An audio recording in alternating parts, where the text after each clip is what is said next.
अविनाश राय जी, मुझे पता नहीं मेरी आवाज आप तक जाती है या अगर कोई टेढ़ा मेढ़ा सवाल हो तो आपको सुनना बंद हो जाता है। मैं सिर्फ ये पूछना चाहती हूं कि मोहब्बत की दुकान में आजकल क्या क्या बेच रहे हैं? आजकल तो सनातन धर्म पर प्रहार हो रहे हैं आपकी मोहब्बत की दुकान पर। और राहुल जी हैं कि ब्रसल्स में बैठे हैं, चुप हैं, उनको कोई मतलब ही नहीं है। वो जनेऊधारी भी हैं, शिव भक्त भी हैं, लेकिन कहीं चिंता नहीं है। कांग्रेस पार्टी में कोई आकर नहीं कुछ बोल पा रहा। यही है क्या इंडिया अलायंस का इंडिया, जहां 80% लोगों की भावनाओं को चोट पहुंचाई जा रही है?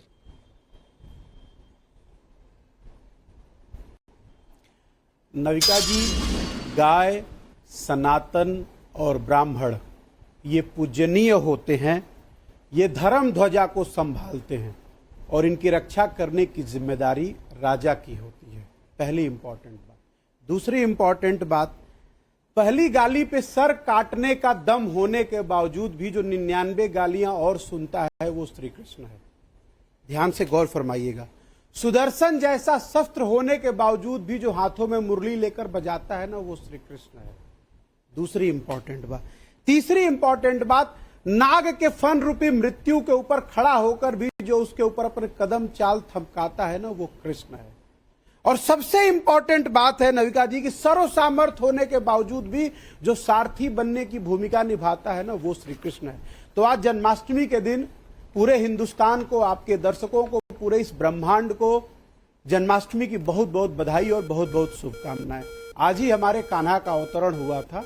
हम सबको इस पल को सुखमय के साथ आनंदित होना चाहिए, एक बात। दूसरा, क्योंकि जब भी धर्म पे खतरा आता है नविका जी ना, तो उसे बचाने की जिम्मेदारी राजा की होती है और राजा आज के डेट में है नरेंद्र दामोदर दास मोदी। वाह! क्योंकि जिम्मेदारी राजा की होती है तो पहली जिम्मेदारी इस दिन से शुरू होती है। क्योंकि बीच में नहीं, madam please please please please. वाह, बहुत मैडम, अच्छे, प्लीज बहुत अच्छे। मैडम प्लीज, मुझे 7 लगता है सेकंड कि खत्म हुए, 7 सवाल सेकंड हुआ है, खत्म आपको हुए। पेट दर्द हो। अच्छा बोलिए, मैं 30 सेकंड और दे रही। मैडम प्लीज, हाँ प्लीज प्लीज प्लीज। अब रही बात 27 मई 2015, जब नरेंद्र मोदी सरकार के कैबिनेट मंत्री ने पहली बार बोला मैं बीफ खाता हूं, मैं गौ मांस खाता हूं, उस दिन प्रधानमंत्री नरेंद्र दामोदर दास मोदी क्यों धृतराष्ट्र बन के चुप रहे? अगर उस दिन उन्होंने आवाज उठाई होती गौ हत्या के खिलाफ या गौ मांस के खिलाफ, तो आज सनातन अपनी बुलंदियों पे होता। दूसरा, आपने बड़े सारे डेट बताए थे पैकेज में ना, एक और इंपॉर्टेंट बात है कि अगर हम भगवान राम को नहीं मानते, 15 अप्रैल 2022 नरेंद्र मोदी जी के एनडीए अलायंस जीतन राम मांझी जी ने जिस दिन कहा था ये शब्द, हमारे प्रभु श्री राम को चैलेंज किया था, अगर नरेंद्र मोदी उस दिन उनको एनडीए से निकाल के बाहर फेंकते तो लगता कि सनातन सुरक्षित है, ये व्यक्ति सनातन की धर्म ध्वजा को बचा कर रख रहा है। लेकिन उस दिन भी वो धृतराष्ट्र बन के चुप रहे, ना उन्होंने सुना ना देखा। तीसरा, एक और डेट है 18 अगस्त 2022, बीजेपी के एमपी हैं रमेश कट्टी, वो कहते हैं हिंदू धर्म ही नहीं है, बेलगावी की रैली के अंदर। अगर उस दिन भी नरेंद्र मोदी धृतराष्ट्र नहीं बने होते और कहते कि तुम्हारी हिम्मत कैसे हुई हमारे सनातन और हमारे हिंदू धर्म पे बोलने के लिए, तो आज सनातन और हिंदू धर्म कहीं और होता, उन ऊंचाइयों पे होता। और एक और इंपॉर्टेंट बात मैडम, आपने बड़े सारे नेताओं का जिक्र किया, मैं आज तक नहीं समझ पाता हूं कि भारतीय जनता पार्टी के नेता नरेश गोयल, जिनको रम के अंदर राम दिखते हैं, जब उन्होंने वाइन के अंदर उनको जानकी माता दिखती हैं, वो नरेश अग्रवाल, नरेश गोयल बहुत याद आ रहे हैं, पर नरेश अग्रवाल है। मोदी जी की ऐसी क्या मजबूरी थी, एक मिनट, ऐसी क्या मजबूरी थी कि उस दिन जब हिंदू धर्म पे आघात हो रहा था, सनातन पे आघात हो रहा था, नरेंद्र मोदी खामोश हो गए? क्या नरेंद्र मोदी जी सिर्फ और सिर्फ धर्म को यूज करते हैं अपनी सत्ता के लिए?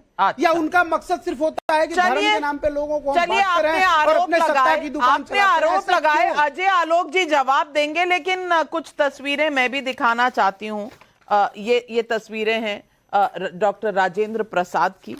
ये तस्वीरें अगर मैं आपको दिखा दूं, इसके साथ में आपको ये तस्वीरें नेहरू जी की सोमनाथ मंदिर में जाते हुए ये भी दिखा दूं, और इसके अलावा अगर दिखा दूं तो ये इंदिरा गांधी जी की भी फोटो है, माता वैष्णो देवी के दर्शन करने जब वो गई थी। वो भी है। ये यहाँ पर प्रियंका गांधी, सोनिया गांधी, राहुल गांधी हैं। ये क्या सिर्फ नाम के हिंदू हैं? जब डीएमके अगर सत्ता पानी हो, ये इंदिरा गांधी जी की भी देख लीजिए आप। ये इंदिरा गांधी जी जब वैष्णो देवी मंदिर गई थी तो वहां पे गुफा में भी उनकी तस्वीर है। तो ये सिर्फ तब जरूरी होते हैं जब चुनाव होते हैं, अदरवाइज नहीं जरूरी। लेकिन अजय आलोक जी शिव भक्त जनेऊधारियों को कोई चिंता नहीं है। सारा ठीकरा आपके सर पर, सनातन बचाने का, और आपने नहीं बचाया। जवाब दीजिए। नहीं, बिल्कुल सही बात है। सनातन तो हम ही बचाएंगे, क्योंकि ये तो बचाएंगे नहीं। शुभ्रांश जी ने बड़े कन्वीनियंटली सारा चीज एक डेट बता के कि मांझी ने ये बोला, नरेश अग्रवाल ने ये बोला, और इसने ये कहा, बीफ खाने वाली बात सब कही। 3 गलत चीजें क्या डेट तक याद है। लेकिन मैंने पहले लाइन में ओपनिंग में कहा कि राहुल गांधी तो हिंदू हैं ही नहीं, इसलिए सनातन मरे चाहे बचे उनको फर्क क्या पड़ता है, इसलिए एक भी शब्द नहीं आया। और मैं तो प्रूफ करके कह रहा हूं, पारसी पिता और ईसाई माता का बच्चा हिंदू कहां से हो गया? शुभ्रांश जी खुद ही बता दें। आप थोड़े देंगे, शुभ्रांश समझ नहीं रहे। बिल्कुल आप दे देंगे, आप हिंदू होने का सर्टिफिकेट नहीं दे सकते, आप देंगे, देश देगा। आपका खुद का हिंदुत्व है नहीं। अगर आप कट्टर हिंदू होते और पक्के सनातनी होते तो जिस दिन सनातन पे हमला जीतन राम मांझी ने बोला, आप उनको दूध की मक्खी की तरह अपने अलायंस से बाहर कर देते। सुनिए, जिस दिन प्रीतम लोधी ने हिंदू धर्म को गाली दी, मल्लिकार्जुन खड़गे, प्रीतम लोधी ने बाबा बागेश्वर धाम को गाली दी, मल्लिकार्जुन खड़गे ने क्या बोला था? बाहर कर ये देते। बीच में बोल रहे हैं मल्लिका जी जानबूझ के, ताकि मेरी आवाज नहीं जाए। शुभ्रांश राय जी, आप गलतियां निकालते चले जाइए, पर अपने नेताओं की तरफ आपको कोई गलती नजर नहीं आती। तो कम से कम अजय आलोक जी की सवाल, जो आपने सवाल पूछा, जवाब तो सुन लीजिए। कहाँ आएगी? नहीं, सुन तो लीजिए।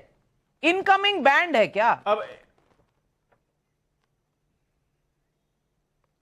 बोलिए अजय आलोक। राहुल गांधी पे जवाब दे दीजिएगा, वो हिंदू नहीं है। मेरा इसलिए मानना है कि उन्होंने इस पे कोई जवाब नहीं दिया, पहली बात। हाँ, तो पहली बात ये, इसीलिए उन्होंने सनातन खत्म होने वाले इशू पे कोई जवाब नहीं दिया तब, जबकि प्रियंक खड़गे ने उसका समर्थन किया। और ये प्रियंक खड़गे कौन है? ये तो मल्लिकार्जुन खड़गे के पुत्र है ना। मल्लिकार्जुन खड़गे ने 1 महीने पहले कर्नाटका की चुनावी जनसभा में क्या बोला था? ये नरेंद्र मोदी तीसरी बार आ गया तो समझ जाओ यहां सनातन धर्म आ जाएगा। तो सनातन धर्म हिंदुस्तान में नहीं आएगा तो कहां आएगा? पाकिस्तान में आएगा। और हिंदुस्तान में क्या आना चाहिए? सनातन धर्म नहीं आना चाहिए, इस्लाम धर्म आना चाहिए, ईसाई धर्म आना चाहिए। जवाब दीजिए तो जरा। ये मल्लिकार्जुन खड़गे के बयान है कि नहीं?